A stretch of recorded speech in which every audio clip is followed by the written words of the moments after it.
Hello and welcome to Global Eye. I'm Parikshit Luthra. India and the United States have solidified their defense partnership with a 10-year defense framework. Defense Minister Rajnath Singh and US Secretary of War Pete Hegseth inked the deal on the sidelines of the ASEAN summit in Malaysia.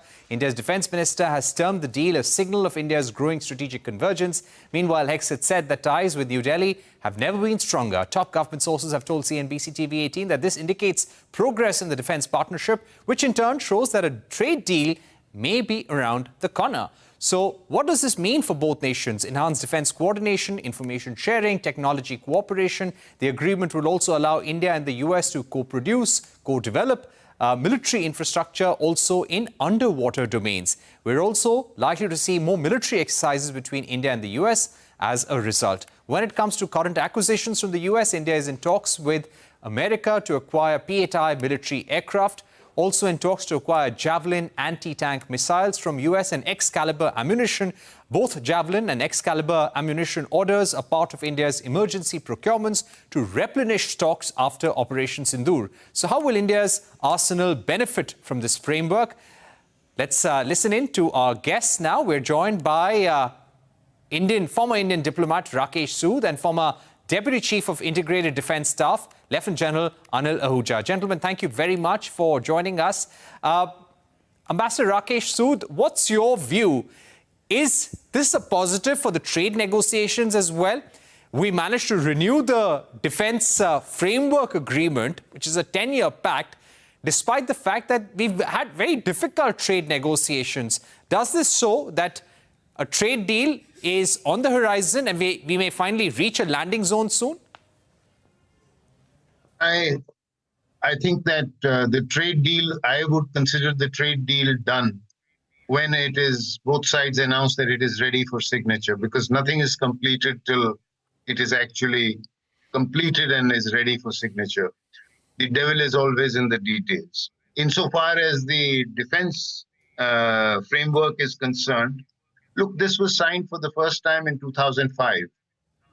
It was then renewed in 2015. And now it has been renewed again.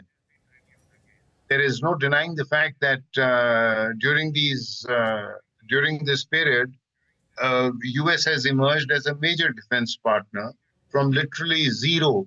We today have defense equipment purchases that are close to $25 billion, if not more. US is today the country with which we have the largest number of joint exercises of all three services, of combined services, and things like that. So therefore, the defense agreement is a reflection of growing defense cooperation, but it began actually, the first defense cooperation agreement was actually signed in 1995, after we had a defense planning group set up at the defense secretary level, a defense technology group set up at the level of the secretary DRDO, and service-to-service steering groups set up to begin first talking to each other and planning on joint exercises.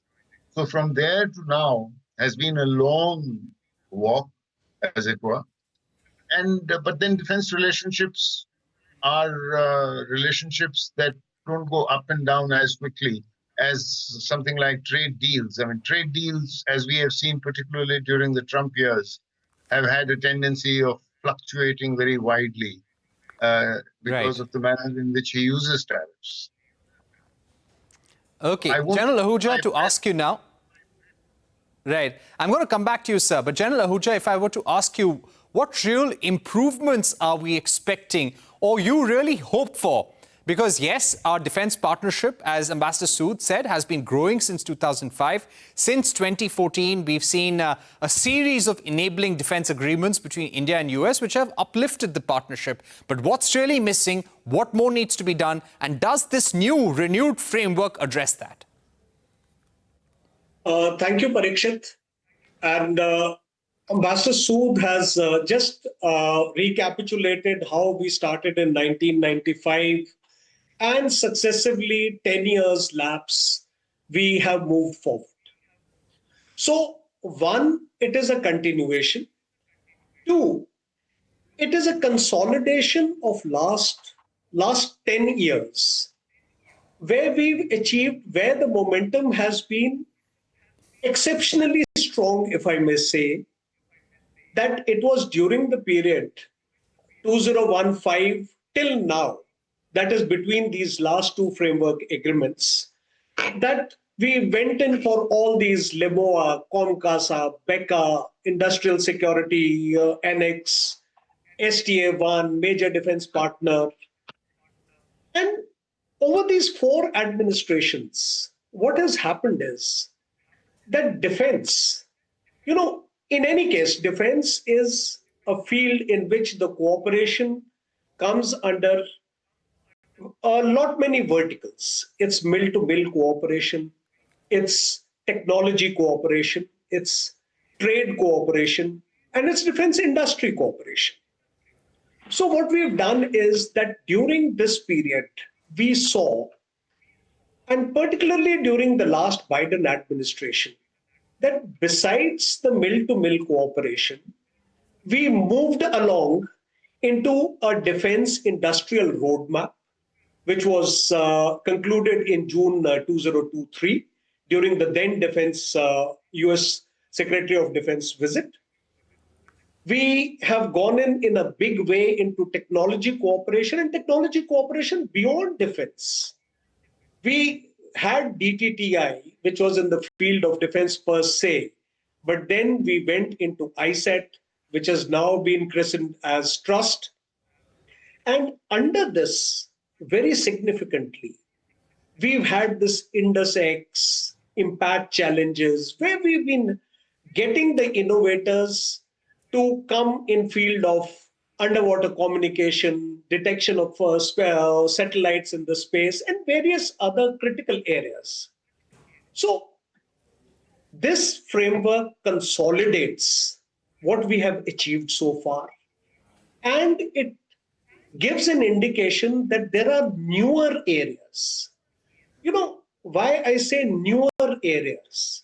You've seen our Yudh Abhyas exercises, the army to army exercises that we have. By far, we focused, the last one we had in September in Alaska, we focused in exercising in high altitude areas on themes of peacekeeping, HADR, counter-terrorist operations. But today, we are moving into cooperation in underwater domain, cooperation in space, cooperation in cyber. So this is what will add new areas of our cooperation and give continuity to this, otherwise an island of continuity amidst the turbulence. All right, very important points. But let me now also get in Ambassador Sood. Ambassador Sood, how difficult will it be to balance our partnership with Russia? Now, as we speak, we've seen two developments. One, HAL signed a defense MOU with a Russian entity for building civilian aircraft. Now, this was a sanctioned entity. Do you think this was done in order to somehow balance the relationship with Russia, assure them that we want to continue that partnership as well? We're also looking at the Secretary, Department of Defense Production. He's traveling to Russia, and we're playing out some pictures also of the 23rd Working Group meeting of the India-Russia Intergovernmental Commission on Military Technical Cooperation and Defense Industry held in Moscow on October 29. How do you think we will take the partnership with Russia forward, which is very critical for our defense needs as well? Well, right now, we are also under sanctions because we are buying Russian oil. We are under sanctions by the United States.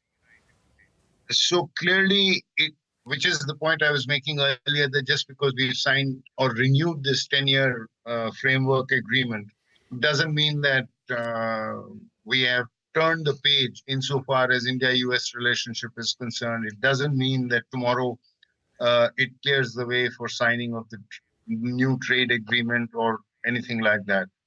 Secondly, we must remember that insofar as defense is concerned, we have been wanting to slightly broad base and move away, because during the 70s, 80s, 90s, and so on, our military hardware in all the three services was heavily Russia and before Russia, Soviet dependent.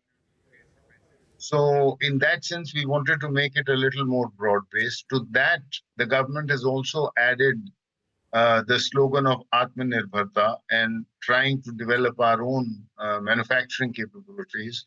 So therefore, we are also looking for technology partnerships. We are looking, for example, negotiations with the US company GE on the 414 engine for our combat aircraft, the next generation, the AMCA. We have also, Tata's have moved in and they are now assembling and manufacturing key components of a cargo aircraft for the Air Force, which has been negotiated with Airbus, and that the C295. So at the same time, there have been reports that India is also looking at a fifth generation aircraft. And the aircraft that are supposed to have been offered by the Americans is supposed to be F-35. Trump had put out a message about it a couple of months ago. And the Russians are talking about Su-57. President Putin is likely to visit in December for a bilateral summit. And so we are also exploring the possibilities of what are the key deliverables. So perhaps we need to look at the civilian aircraft deal as part of the Atmanirbharta, as part of the deliverables and so on. After all, our airline sector is sort of poised for a massive growth, really a massive growth. Right. And as tier 2, tier 3, tier 4 cities and runways come into operation and connectivity increases, they can't all be connected by the Airbus 320 or, aircraft like that. So we will have to have turboprop aircraft and so on. So we need to have multiple levels. And I think we need to look at it purely from that point of view of being able to keep more than one ball up in the air. And that's what diplomacy is about. Right.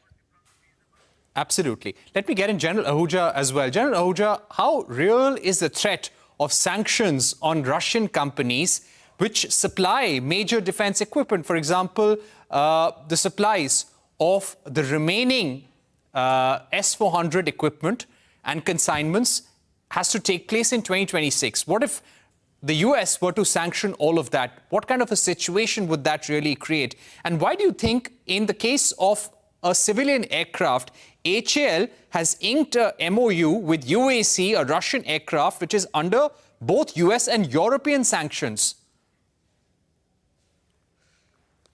See, Parikshit, it was just brought out by my co-panelist that we have diversified our arms acquisitions over a period of time. And it was for the first time since the mid-60s that our defense acquisitions from Russia went below 50%. That is, they range around 36% of our acquisitions now. That happened in 2023. But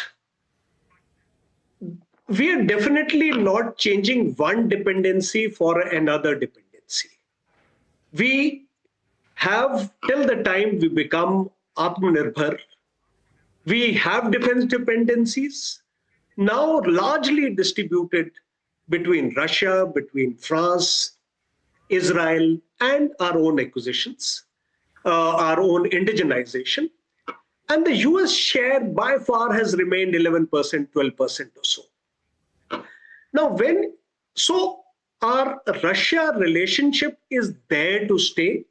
It has tapered down over, if you look at last about 15 odd years, it has tapered down from about 76% to 58% to 36%.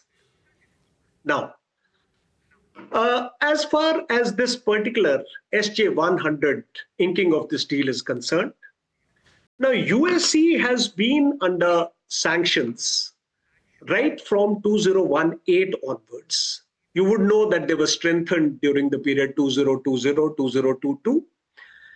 And now this company, United Aircraft Corporation. Now, it's an amalgamation of the companies which have been producing already the TU series of aircraft, the other Antonov series of aircrafts, IL series of aircraft, MiG, Yak, etc., etc. So, to say, and we have done it in the field of civil aircraft, the need has already been highlighted.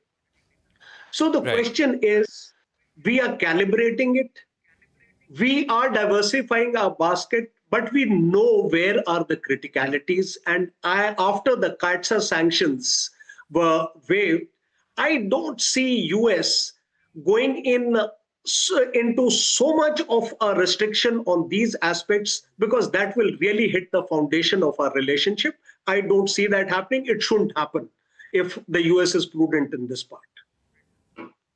All right, we've completely run out of time, but I'd like to thank Ambassador Rakesh Sood and Ambassador Ahuja and General Ahuja for joining us in the program, which has been a very interesting discussion on India-US ties. And we really have to see how US actually delivers on these promises, as we've seen with GE engines, engine deliveries for Tejas, deliveries of Apache helicopters. A lot of that has been delayed. And one of the points that Rajnath Singh had made to Pete Hegseth was that please speed up deliveries and meet timelines. Let's see what happens in the months to come. We're taking a short break on Global Eye, but when we return, we will get you a special interview with the India MD of British International Investment on their investment in India's energy sector and key areas of focus in India for the future.